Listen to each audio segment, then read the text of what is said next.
flex ko lang sa inyo ang aking kamis muli. At ayan, unti na lang ang bunga. Ang dami niyan. Yung akyat ko dito ay pumipitas ako ng paisa-isa at kinakain ko. Ang sarap, isaw-saw sa asin. Ayan, yan ang aking pinagkakaaliwan dito.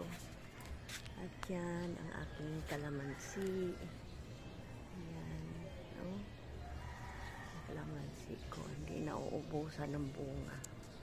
Okay guys, at itong ating malunggay, tingnan nyo naman yung linag ko na tinapyas ko dahil para